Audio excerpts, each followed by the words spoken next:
စ္စယနေတိတာအနန္တရပစ္စည်းကိုတာရ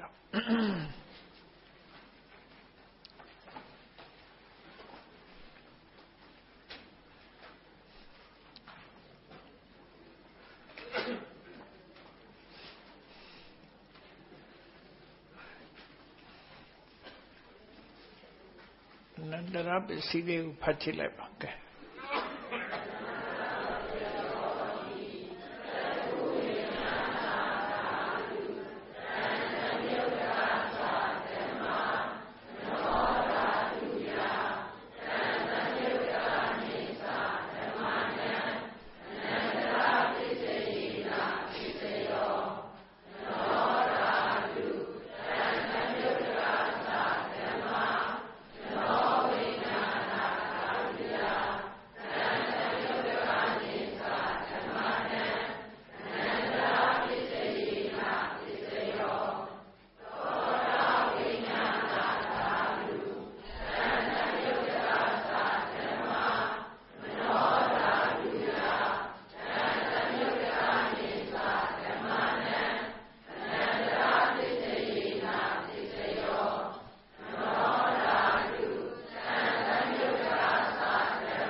ဟုတ်ပြီ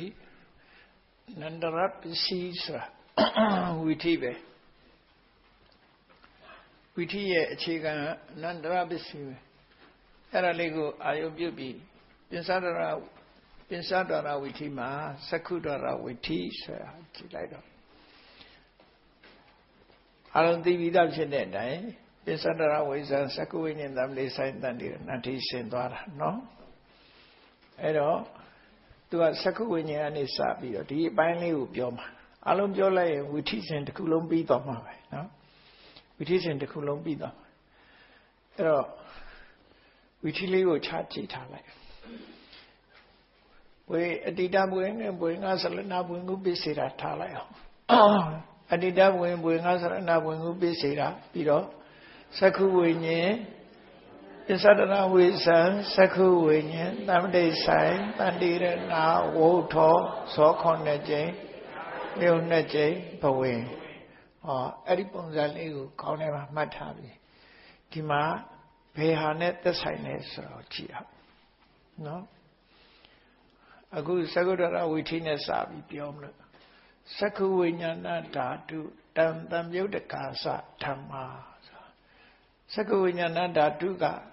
သက္ခုဝိညာဉ်တွေစိတ်ကိုပြောတာတံတံမြုတ်တကာသဓမ္မာကသူနဲ့ရှင်နဲ့စေတသိက်ကိုပြောတာနှစ်ခုနော်စိတ်နဲ့စေတသိက်သက္ခုဝိညာဉ်စိတ်နဲ့သဝစိတ္တသနာစေတသိက်9ခုအလုံးဒီ10ခုပြောလိုက်တဲ့စကားသက္ခုဝိညာဏဓာတုတံတံမြုတ်တကာသဓမ္မာပါဠိစာပေမှာဒီတံတံမြုတ်တကာသတပုတ်ထဲတံလို့ဆိုပြီးနှစ်ပုံမဟုတ်ဘူးသွားတံမြုတ်တကာနဲ့တံနဲ့ကိုသမတ်ဆက်ထားတယ်လို့ခေါ်တယ်သမတ်ဆက်ထားတာဆိုcombine လုပ်ထားတာcombine လုပ်ထားတဲ့အခါမှာတနဲ့ဆက်တဲ့သမတ်တွေကအမြဲတမ်းသူကဘောဓုတမှတ်ချင်လို့ရှိဘောဓုတဆိုတာသိကြတွေကအများကြီးပဲနော်သိကြတွေများယတနှင့်ဆက်ထိုသမတ်မှာဘိန္ဒုလာယတနှင့်ဆက်ထိုသမတ်မှာဒွေးပေါ်လာယံခာဘိန္ဒုစီတတိဆိုနိယရှိယတနှင့်ဆက်ထိုသမတ်ဆိုတာ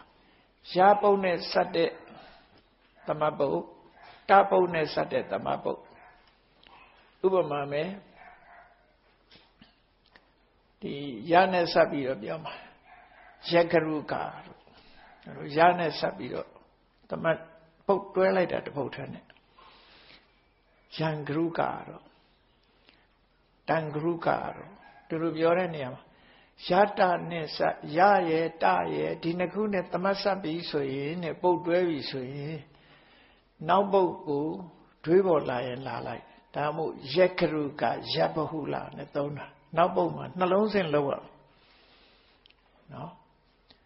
ယံဂရုကလို့လည်းသုံးနိုင်တယ်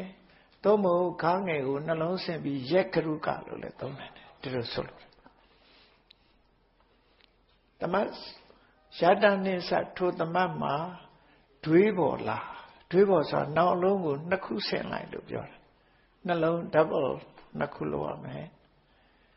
ယံခာဘိန္ဒုစီတတိဆိုတခါတလေကျတော့နှိတ်ခိတ်လေးနဲ့ထားတယ်လို့ဆိုလို့အဲ့ဒါသမတ်ပုတ်ဒါဒီနေရာမှာဘိန္ဒုဆိုတာအပြောက်ကလေးပြောတာနော်ဘိန္ဒုစီတတိဆိုဒီတံတံပြုတ်တကာနိသဓမ္မနာဒါတပုတ်ထဲတန်ကတခုမဟုတ်ဘူးတံတံပြုတ်တကာဆိုသမတ်ရဲ့ထုံတန်းစင်လားပါဠိစာပေရဲ့ထုံတန်းစင်လားအဲ့တော့သက္ခုဝိညာဏဓာတုသက္ခုဝိညာဏဓာတ်တိ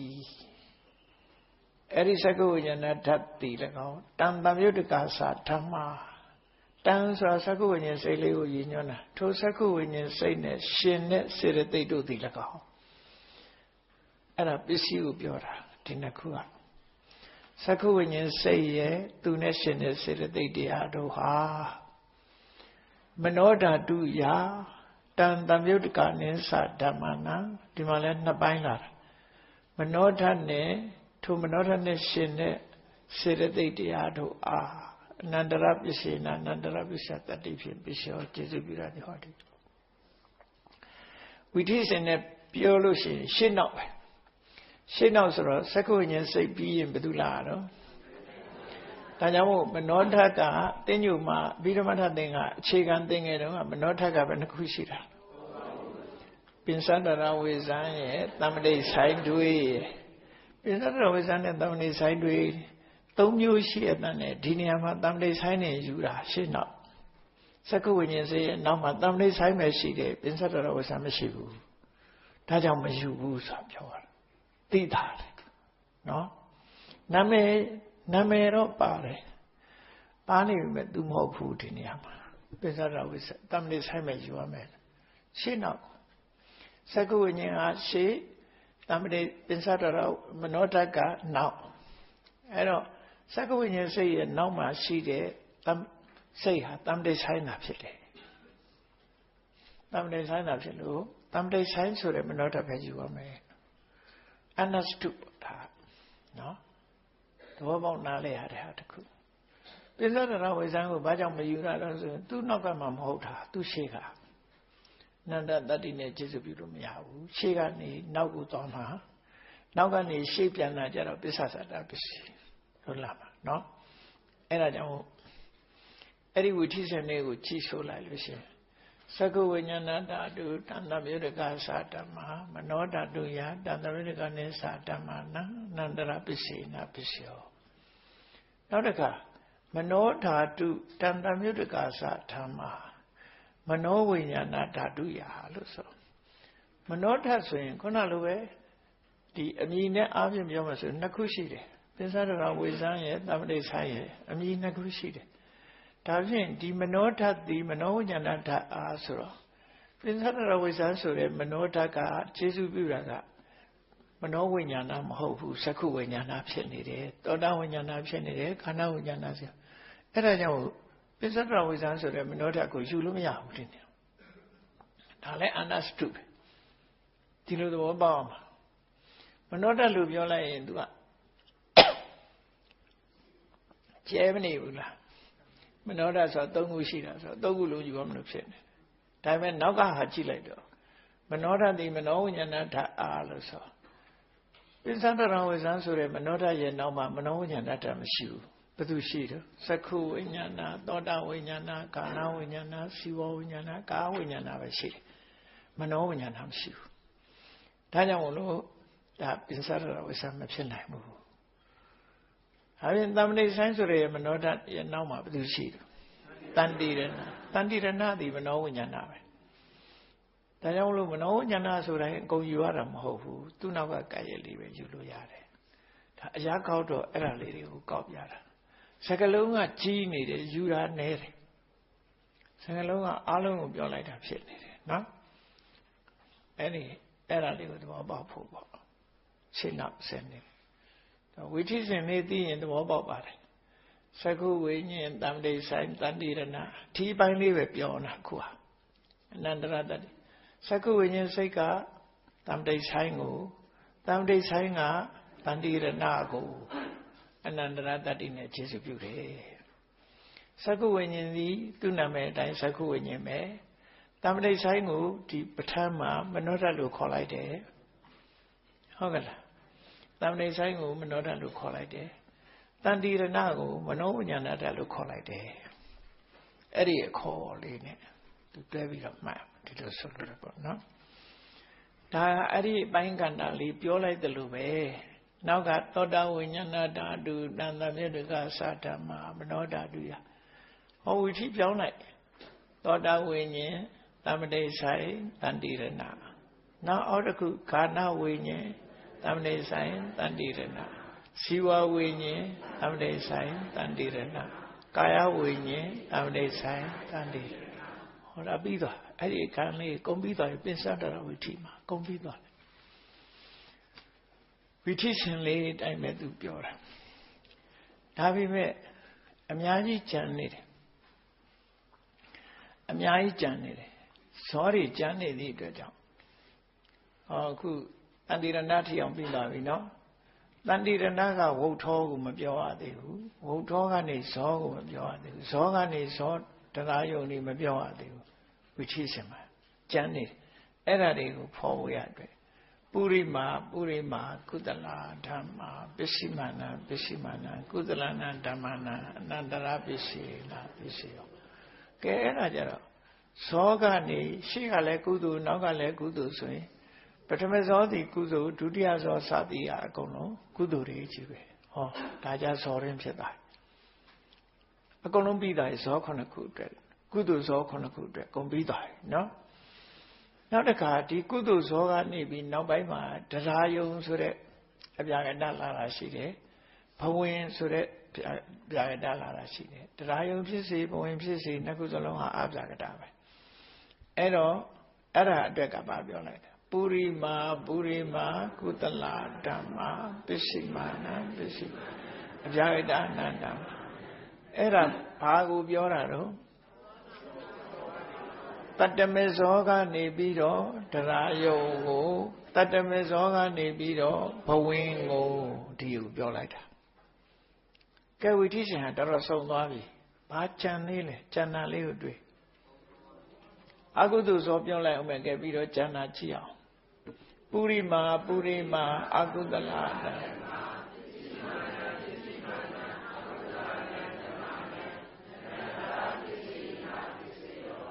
Purima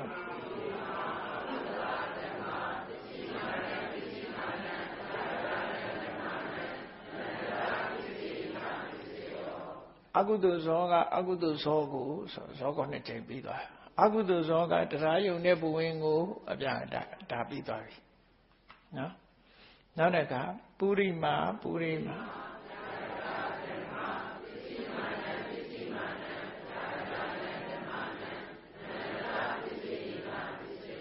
Abjada Jara Chere.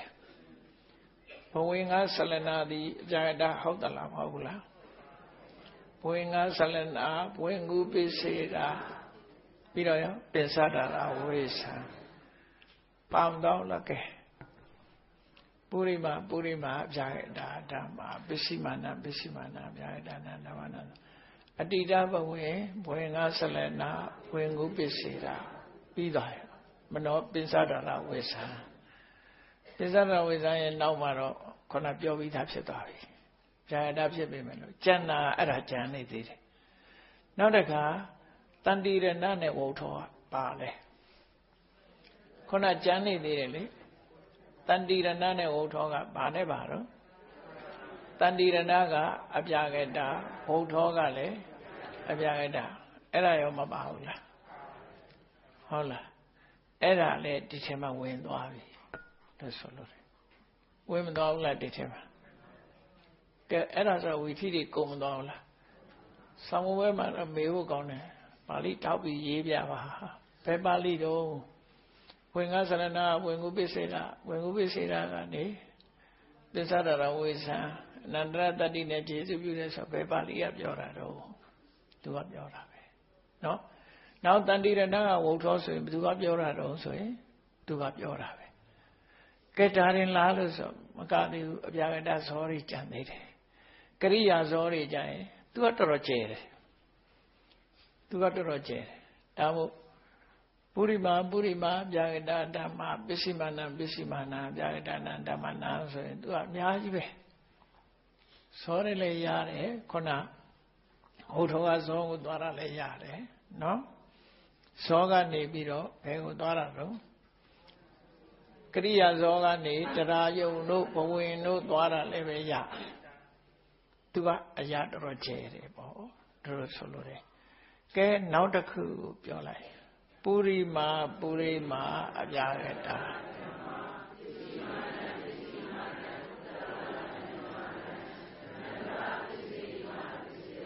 And I do Yomro. Hotoga ne Kudu so, Kudu Petmeso. No? Hotoga ne Kudu Pesomeso, Ejalija. Get now the coup, don't you like?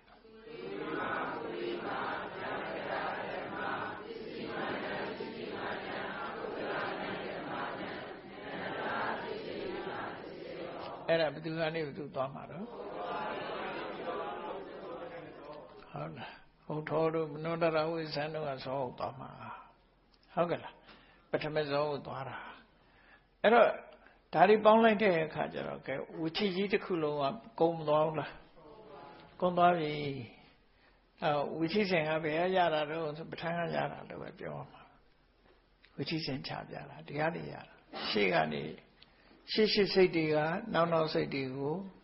အနန္တရတတ္တိနဲ့ခြေစွပ်ပြုသွားတယ်ကဲအဲ့ဒါကြမ်းမနေရအောင်ပို့ပြီးတော့သေချာအောင်လုံးဝသေချာအောင်ဆိုပြီးခုမကြံတော့မကြံဘူးနော်မကြံတော့ဘူးလုံးဝသေချာအောင်ဆိုပြီးတော့နတ်ထအချင်းချုပ်ကိုပြောလိုက်ပါဘုရားအကျဲအသေးစိတ်ပြောပြီးတဲ့အခါမှာအချင်းချုပ်ပြောလိုက်တာဝီထိစဉ်နဲ့အနန္တရပစ္စည်းကိုရေးပြပါလို့ဆောင်းဝဲလည်းမေးဖို့ခေါင်းတော့ပေါ့နော်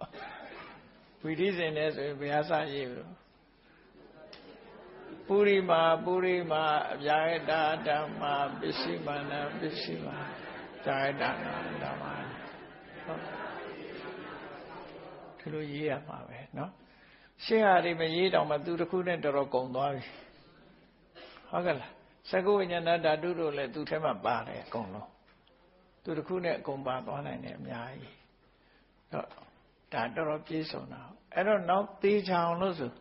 ရေတံဓမ္မနာအနန္တရာရေဓမ္မာဥပ္ပစ္ဆန္တိစိတ်တစေတသိကာတေတံ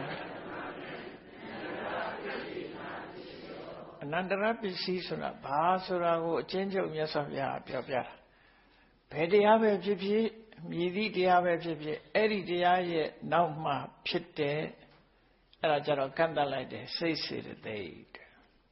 စိတ်စေတသိက်ဆိုတော့သူကအကုန်လုံးတရားထုတ်ပြလိုက်တဲ့အခါကျဒီပြားတွေမဟုတ်ဘူးစိတ်စေတသိက်တွေကိုပြောတာအဲ့တော့စိတ်တဝိထီကိုပြောတာသူပြောတာနော်စိတ်တစေတသိက္ခာတာမှာ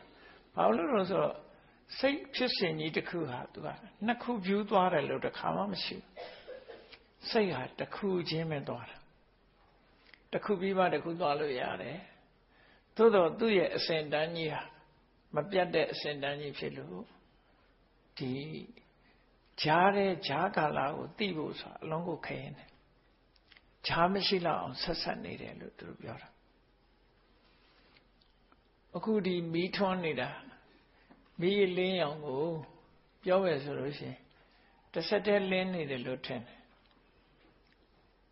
အဲ့တော့ဟုတ်တော့မသိဘူးကြည့်လိုက်လို့ရှိရင်သူက15စက္ကန့်လောက်ဆိုတခါငြိမ့်နေတယ်အဲ့ဒါအသာထား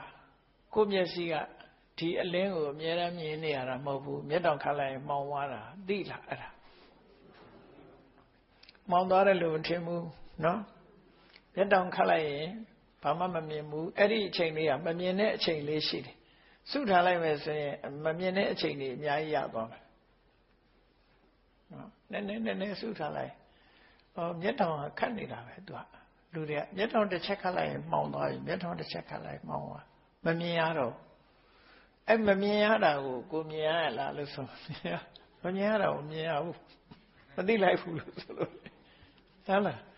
မမြင်ရတာမမြင်ရမှန်းသိလိုက်ကြလားမသိလိုက်ဘူးလေမြင်နေတယ်ပဲထင်တာအဲ့ဒါပါတော့ဆိုရင်ဈာလေးကအမတမတူတောင်းလို့ပဲအဲ့တော့စိတ်တစ်ခုနဲ့စိတ်တစ်ခုဈာလဲအဲ့လိုအမတမတူတောင်းတယ်စက်တိုက်ဖြစ်နေဒါမို့အနန္တရဈာမရှိပါဘူးလို့ပြောထားတာသူကဈာမရှိဘူးဆိုတာဘာကိုပြောတာတော့ဆိုရင်အလားတူသဘာဝတရားမရှိဘူးလို့ပြောတာတခြားစိတ်မရှိဘူးလို့ပြောလို့လားအချိန်ကိုပြောမပြောဘူးဒီနေရာမှာဈာမရှိဘူးဆိုတာအချိန်ကိုမပြောဘူးနော်အချိန်ကာလခဏကိုမပြောဘူးဘာကိုပြောတာတော့ဆိုရင်ဓမ္မသူ့လိုသဘာဝတရားတစ်ခုဈာမှာဝင်ပြီးတော့မခံဘူးလို့ပြောတာနော်ဥပမာသက္ကုဝိညာဉ်စိတ်နဲ့တမ္ပိဆိုင်ကြမှာသူတို့လိုစိတ်တစ်ခုမှမရှိဘူးလို့ပြောတာအဲ့ဒီစိတ်အမျိုးအစားမျိုးလိုဟာမျိုးသို့မဟုတ်ဘာစိတ်ပဲဖြစ်ဖြစ်ဒီခြားထဲမှာစိတ်ဆိုတဲ့သဘာဝတရားစေတသိက်ဆိုတဲ့သဘာဝတရားဈာမညက်ဘူးဒါကြောင့်အနန္တရလို့ပြောတာဖြစ်စဉ်ဟာဒီတိုင်းတော့တယ်ပြတ်တောင်ခါလိုက်လို့အမောင်လေးဟာမသိလိုက်ရတယ်လို့အလင်းတန်းကြီးပဲကိုယ်စိတ်ထဲမှာဆက်နေတယ်လို့ထင်တယ်အဲ့ဒါလိုပဲစိတ်ဖြစ်စဉ်ဟာတစ်ဆက်တည်းလို့ဖြစ်နေတယ် အဲ့ဒီဈာကာလလေးတွေကိုသိတာဘာကျိုးရှိတော့ဆိုအနိစ္စသဘောတရားကိုထင်ထင်ရှားရှားကြီးသိတာပေါ့အဲ့ဒါသိဖို့ဟာအရေးကြီးတာလေ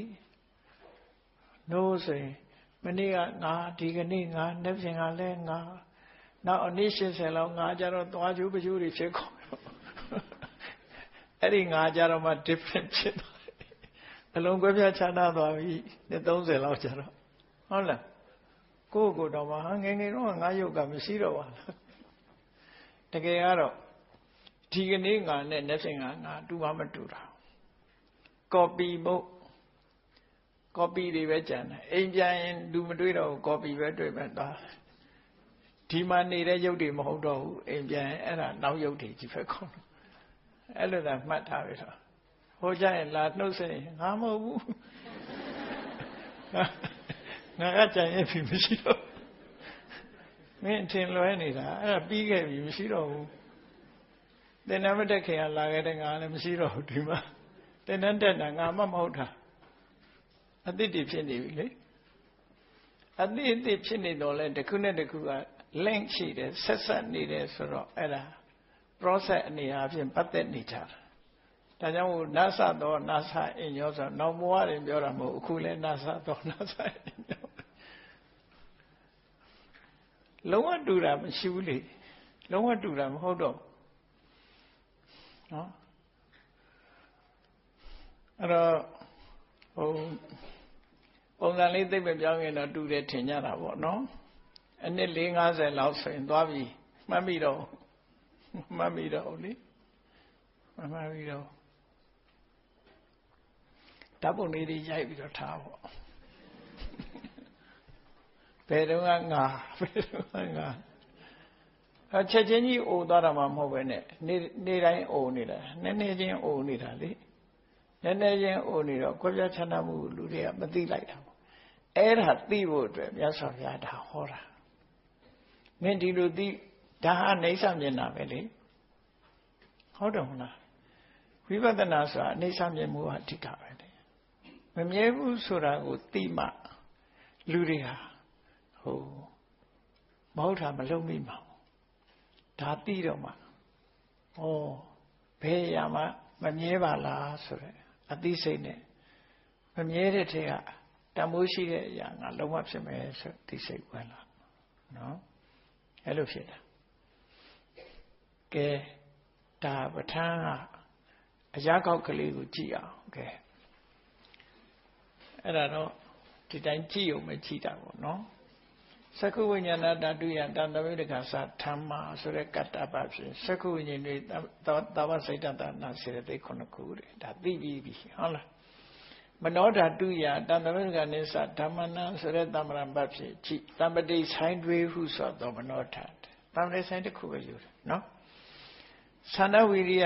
သန္နပိတိဝိရိယကျင်တော့အညံသမစေတသိက်30အဲ့တော့ရှေ့ကဖြစ်တဲ့သက္ကုဝိညာဉ်တွေကနောက်မှဖြစ်တဲ့တမ္ပတိဆိုင်တွေကိုအနန္တရတ္တိနဲ့ခြေစွပ်ပြုတယ်ပါဝင်နိုင်တဲ့ပစ္စည်းတွေကတော့သမဏန္တရဥပနိတယနတ္ထိဝိကတာသူပါဝင်ငါပစ္စည်းဟုတ်တယ်ဒါလေးကိုပြောတာနော်အနန္တရသမဏန္တရဥပနိတယနတ္ထိဝိကတာနောက်တစ်ခါနံပါတ်2ကိုကြည့်လိုက်နှစ်တော့မနောဓာတုဖြစ်ရမယ်ယာလေးကိုချစ်ပစ်ထားလိုက်မနောဓာတုတန်တမြုတ်တကာသဓမ္မာမနောဓာတုတန်တမြုတ်တကာသဓမ္မာဟုသောကတ္တဗဖြင့်တမ္ပတိဆိုင်တွေဟုဆိုသောမနောဓာသန္နပိတိဝိရိယကျင်သောညာသမစေတသိက်30ပစ္စည်းမနောဝိညာဏဓာတုယတန်တမြုတ်တကနိစ္စဓမ္မနံဆိုတဲ့တမ္ပရံပတ်ဖြင့်ကြည့်ဒီကြတော့တန်တိရဏ3ခုပဲယူတယ်မနောဝိညာဏဓာတ်တွေကအများကြီးပဲဘယ်နှခုရှိရလဲ86ခုမနောဝိညာဏဓာတ်ကနည်းဘူးကြီးလေအဲ့ဒီဟာဒီဝိသိစဉ်အရာဒါပဲယူတာနော်တဏိရဏ3ခုဆိုတော့မနောဝိညာဏဓာတ်သန္နဝိရိယကျင်သောဉာဏ်သမားစေတသိက်31ဟောအဲ့ဒါကိုကျေစုပြုတယ်ပစ္စည်းတွေကြတော့အနန္တရသမဏန္တရဥပနိဒေယနတ္ထိဝိကတာ5ပစ္စည်းတလွဲတယ်နော်ကျန်တာတူသွားလို့မြုပ်လိုက်တော့သက္သောတာဝိညာဏတို့ဘာလို့တူသွားပြီကဲ ကုသိုလ်နဲ့ပတ်သက်ပြီးတော့ဇောနဲ့ပတ်သက်ပြောတာလေးကိုကြည့်အောင်ပုရိပါကုသလာဓမ္မာဆိုတဲ့ကတ္တပဖြင့်အဆုံးသောကျင့်သောရှိသောလောကီကုသိုလ်တတ္တရတာတဲ့ပုရိပါကုသိုလ်ဆိုတာကအများကြီးရှိတယ်ကုသိုလ်စိတ်ကဘယ်လောက်ရှိရတော့21ရှိတဲ့ထဲမှာအခုလောကီ18ခုပဲယူတယ်အဆုံးသောကျင့်သောလည်းပဲရော့သွားတာမဟုတ်ဘူးဒါမရောဘူးအဆုံးသောကဘာဖြစ်လို့အဆုံးသောကိုကျင့်ရတာတော့ဆိုတော့သူ့နောက်မှာကုသိုလ်မရှိတော့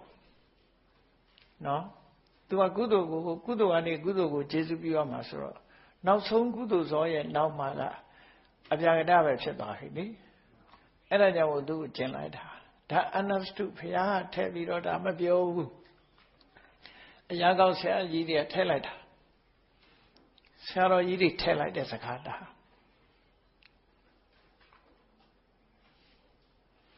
အဆုံးသောကျင့်သောရှိသောလောကီကုသိုလ်တတ္တရတာဘာဖြစ်လို့လောကုတ္တရာကုသိုလ်ကြတော့မထည့်တာတော့ဆိုလောကုတ္တရာကုသိုလ်ရဲ့နောက်မှာကုသိုလ်မှမရှိတာမေဇောဆိုတာတစ်ချိန်ပဲလေမေဇောရဲ့နောက်မှာရှိသေးလားဖို့ဇောပဲရှိတယ်အဲ့တော့ကုသိုလ်ကနေကုသိုလ်ကိုတောင်းမှဆိုရင်မေဇောရဲ့နောက်မှာကုသိုလ်မရှိဘူး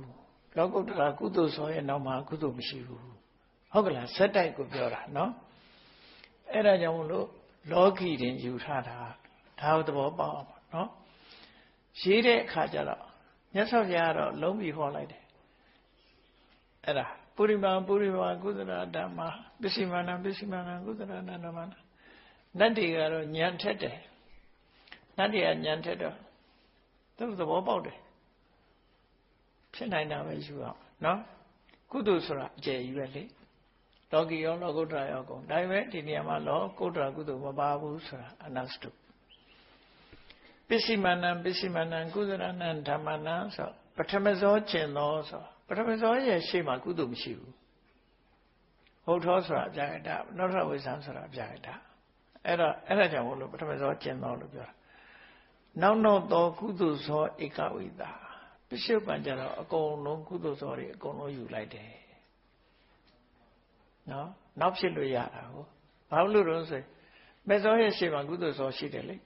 ဘယ်သူတို့ခွတ္တရူတို့ဝေါဒံကာမကုသိုလ်ဇောတွေရှိတယ်ဒါကြောင့်မလို့အဲ့ဒါယူတာသဘောပေါက်တယ်နော်ဒါဝိသိစဉ်ကိုမှတ်ပြီးတော့ကြည့်ဝိသိစဉ်နဲ့တိုက်ကြည့်ရကဲ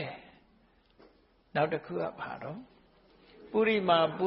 ကုသလာဓမ္မာဆိုတဲ့ကတ္တပဖြင့်လောကီကုသိုလ်တတ္တရတအဆုံးစောမဲ့လေးခုဘာလို့ဆိုကုသိုလ်ကနေအပြာကတသွားမှာကုသိုလ်ကနေအပြာကတသွားမှာဆိုအဆုံးစောပဲရပထမဆုံးနောက်မှာကုသိုလ်တွေတထန်ကြီးလာအဲ့တော့တတ္တမဆုံးရဲ့နောက်မှာဆိုရင်တရားယုံသုံးဖို့ဘဝင်လာမယ်ကုသိုလ်ရဲ့နောက်မှာအပြာကတလာမှာပြီးတော့မေဇောရဲ့နောက်မှာဖူလာမယ်ဆိုအပြာကတဒါ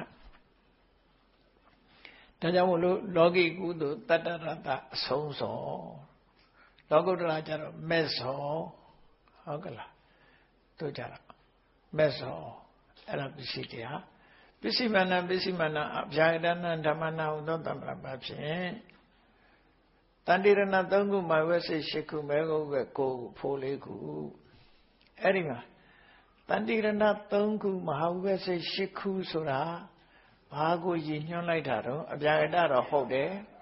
တရားယုံဘဝင်2ခုဟုတ်ကလားတရားယုံဖြစ်စေဘဝင်ဖြစ်စေမဲခုပဲ9ခုဆိုတာဘာကိုရည်ညွှန်းလိုက်တာတော့ဘဝင်ကိုရည်ညွှန်းလိုက်တာတန်တိရဏနဲ့မှာဝဲစိတ်ရှိခုကတရားယုံလည်းဖြစ်နိုင်တယ်ဘဝင်လည်းဖြစ်နိုင်တယ်ဟုတ်ကလားဘာဟုပဲ9ခုကျတော့ဘာပဲဖြစ်နိုင်တာတော့ဘဝင်ပဲဖြစ်နိုင်တယ်နောက်တစ်ခါဖိုး4ခုဆိုတာသူ့ကိုရည်ညွှန်းလိုက်တာတော့မက်ခောဖလတ္တအဲ့ဒီဝိသိစဉ်ထဲမှာမက်ခောဖလတ္တမဲ့ရဲ့နောက်မှာဖိုးဟုတ်ကဲ့လားအဲ့ဇောထဲမှာမဲ့ဇောပြီးရင်ဖိုးနဲ့ချိန်ကြတယ်ဆိုအဲ့ဒါကိုရည်ညွှန်းလိုက်တယ်ဟောကုံရောကောက်ပြတာအဲ့တော့အနန္တရတတ္တိတွေမှာအနန္တရပစ္စေနာဆိုတဲ့ client ဖြစ်ရင်ပါဝင်တဲ့ပစ္စယတတ္တိတွေပါလေတော့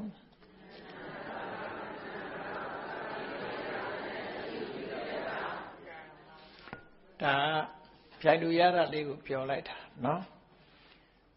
မက်ခုနတုန်းကမက္ခဝီထီမှာမက်စောစောပြီးလို့ရှိရင်မက်စောစောပြီးလို့ရှိရင်ဖို့ဖြစ်တယ်မဟုတ်လားချက်ချင်းဖို့ဖြစ်တာလေအဲ့ဒါကိုမက္ခဏန္တရဖို့၄ခုအာတတ်သောမဲ့၄ခုစေရနာဖြစ်အံ့ဆိုပြီးတော့ကမ္မထည့်လို့ရမယ်လို့ဆိုလိုတယ်နော်ဒီနေရာလေးကထူးထူးဆန်းဆန်းလေးပေါ့သူကကံလို့ခေါ်တဲ့ဟာလေးဖြစ်နေတယ်ဒီမှာရိုးရိုးအနန္တရာလည်းမဟုတ်အနန္တရာလည်းဖြစ်တယ်ကံလည်းဖြစ်တယ်သူကရောထွေးသွားတဲ့သဘောလေးပေါ့နော်သဘောဝတရားရဲ့စုံစည်းမှုလေးဘာလို့လဲဆိုဒီပြင်ကံနေဆိုရင်ချက်ချင်းကြိုးပေးတာမှမဟုတ်တာမဲ့ကုသိုလ်ကြတော့မဲ့ကုသိုလ်ဟာမဲ့ဟာကုသိုလ်လည်းဖြစ်တယ်မဲ့ကုသိုလ်မှာရှင်တဲ့စေရနာဟာကံလည်းဖြစ်တယ်ဘာကံလို့ဆိုရင်ကံကိုဖြည့်ဆည်းတဲ့ကံကံကိုကံကဖြည့်ဆည်းတာပဲနော်ဒီမက္ခဏန္တရဖိုးဆိုတာမက်စိတ်လေးဟာအခုချက်ချင်းဖြစ်ပြီးအခုချက်ချင်းဖိုးဆိုတဲ့အကျိုးပေးတာအကာလိကောအချိန်မီချက်ချင်းကြီးအကျိုးပေးတယ်အချိန်ဆိုင်ရမလို့အခုမက်စိတ်ဖြစ်တယ်အခုသူ့ရဲ့အကျိုးဟာချက်ချင်းပေါ်တယ်ဖိုးဆိုပြီးတော့သူ့ရဲ့စံတတရားအဲ့ဒါကိုပဲနာနကတိကကမ္မလို့ကံလို့လည်းဟောတယ်မြတ်စွာဘုရားဘာလို့ဆိုစေရနာဟံဘိက္ခွေကမ္မဝရမိသူထမပါတယ်စေသူကရှင်းအောင်ဖြစ်သည့်အတွက်ကြောင့်အကျိုးအကြောင်းအကျိုးဖြစ်သည့်အတွက်ကြောင့်နာနကတိကလည်းဝင်သွားတာတော့အကြောင်းအကျိုးလည်းဖြစ်တယ်နောက်ပြီးတော့ဘာလို့ရှင်းအောင်လည်းဖြစ်တယ်ခဏချင်းကြွားသွားတယ်ရှင်းအောင်ဆိုတော့နာနာခဏိကမက်ဆေ့ဖြစ်တဲ့ခဏကတစ်ခုဖို့စိတ်ဖြစ်တဲ့ခဏကတစ်ခုခဏချင်းကွဲပြားသွားလို့နာနာခဏိကစေရနာဖြစ်လို့ကမ္မပစ္စယောရှင်းအောင်ဖြစ်လို့အနန္တရမက်ဆေ့မှာရှင်တဲ့စေရနာသည်ဉာဏ်နဲ့သူနဲ့ရှင်ဘက်တွေကြတော့သာဟသတာဖို့စိတ်မှာရှိတဲ့စေရနာသည်သူနဲ့ရှင်ဘက်စိတ်စေတဲ့တွေကြသာဟသတာဟုတ်ကလားရှင်းအောင်ယူလိုက်တဲ့အခါအနန္တရဖြစ်သွားတယ်ဟောဒီသဘောလေးကိုပြောတာမက္ခဏန္တရဖို့၄ခုအာတတ်တော်မက္ခဏန္တရဖို့၄ခုကပစ္စုပန်ဖြစ်ရင်မဲ့၄ခုစေရနာကပစ္စည်းအဲ့ဒါဆိုရင်ကမ္မထေတဲ့6ပစ္စည်းကမ္မပစ္စည်းရပြီလို့တို့ပြောတာနော်စေနာကဲနောက်တစ်ခုကအကုသိုလ်ပါပါပုရိမာအကုသလဓမ္မအဆုံးသောကျင့်သောအကုသိုလ် द्वार တပစ္စည်းတရားခုနတိုင်းပဲအဆုံးသောကျင့်တာဒါပြောဆရာမလို့တော့နော်ပစ္စည်းမာနအကုသလနာနမနာပထမသောကျင့်သောနောက်သောအကုသိုလ်ပထမသောရှိမှအကုသိုလ်မရှိဘူးသူအကုသိုလ်တူအကုသိုလ်အကုတူအကုဟုနော်အဲ့ဒါနောက်ပုရိမာအကုသလဓမ္မကတ္တာကလောဘမှုသောမောဟမှုသောနော်မောဟမှုသောဆိုတဲ့ပစ္စည်းတရားကိုပြတယ်ပစ္စည်းမာနဗျာယရဏဓမ္မနာဟုသောတမ္ပရပတ်ဖြင့်တန်တိရဏ3ခုမာဝဲစိတ်ရှိခုမေဂုဝဲ9ခုပစ္စုပန်တရားကိုပြတယ်တဲ့ကဲအဲ့ဒီမှာလောဘမှုသောမောဟမှုသောကိုဘာကြောင့်ဒေါသမှုသောမထည့်တာလဲအဲ့ဒီအားလေးစင်ဒေါသမှုသောနောက်မှာအပြာကရမရှိဘူးလားအကြောင်းရှာ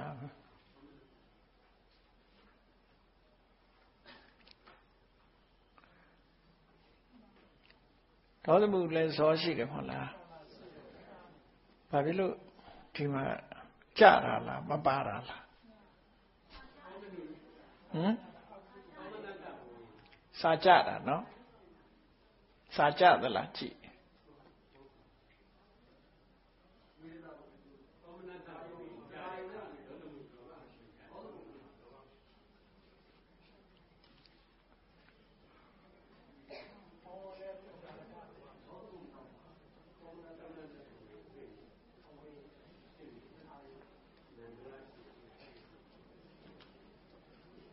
မရှိဘူးပဲဘဝင်ကတော့ရှိလို့ရမှာပေါ့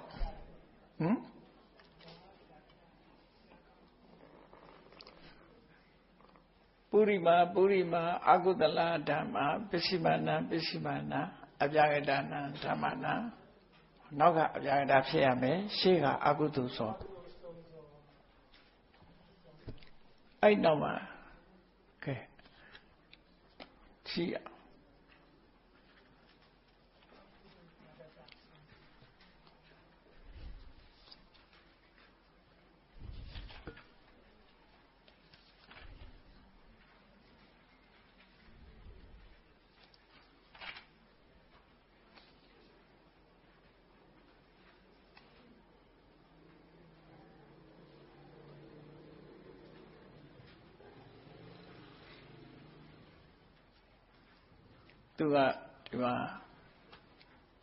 Purima,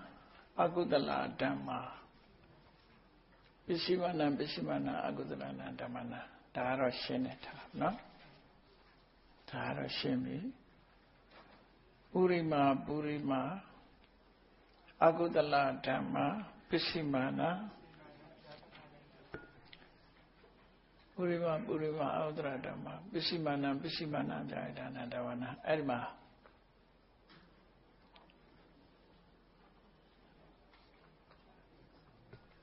Tima, Yado Tima, Pama, Revalut. My data, no? And then the Rabisi, Purima, Agudala Dhamma, Sonzo Chino, Audu Darada Bisitia, Pisimana, Audurana Dhammana, Petamazo Chino, Adura, Tabio, Purima, Agudala Dhamma, Audu Darada Sonzo, Hodamana, Majaita, Ero, Payaman, no? Era Liu Pian Light, Jaita, Majaita.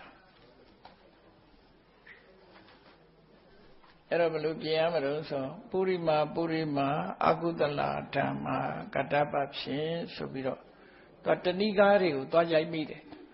Tanigare Tojaila. Ero Balu Piamero, Agudu, Dwarata, Sonzo, Elogila. Agudu, Dwarada, Sonzo. Satema, do it. No, Satemi say, do it. Majaita, no? Agudu, Dwarada, Sonzo. Pisitia Ubjaramui. Pisimana, Abhyagdana Dhammana, Dodamra Babsi. Tandirana Tongu, Mavese Shiku, Mego Koku, Bishop and Daraman, no? Daraman. Tuga Lobamu Momu Zon on the Rayo Jadi and Tanigari era. Jada Majada in the Dware Hari, Eradia Ditema, Maho, Generem of Okono, a busy the Catapiore Niama to see that city, no? A Danigane, your Yaita, show me the Chaitala. Get a correction lobby, I time in my, no? Purima, Agudala Dhamma, who got Bapsi, Katapapsi, Audu Dwarata, Sonzo. Pisimana, Jayadana Dhammana, Dodamra Bapsi, Tandirana Tongu, Mavese Shiku, Koku, Bego, Vivekale, Vipapsi, Kadi Dineta, no?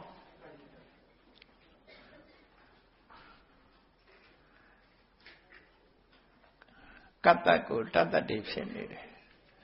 Not a Kajagma, teacher, deep map, no? Computer the Mara, Ma Yava. Computer the Mata Town. As a computer the margin. No? Tomaji, blah, Jaita, Lekanis. Do they Jayada, Yaiso? Era is a human forgiveness. No? လူတဘာဝမှားရပါတယ်လို့ပဲမှတ်တော့ကဲဒါတဏိရဏသုံးခုပဲပဲစိတ်၈ခုဆိုတာကြတော့တရားယုံရဲ့ဘဝင်းရဲ့မဲကုတ်ပဲကိုကိုကြတော့ဘဝင်းအတွက်ပြောတယ်လို့ဒီလိုမှတ်အနန္တရပိစေနာဆိုကရိုင်းပတ်ဖြင့်ဘယ်လိုသွားတော့အနန္တရာသမဏန္တရာဥပနိတယနတ္ထိဝိကတာငါပိစေယတ္တိကဲဒီနာလေးခဏရကြအောင်ဆို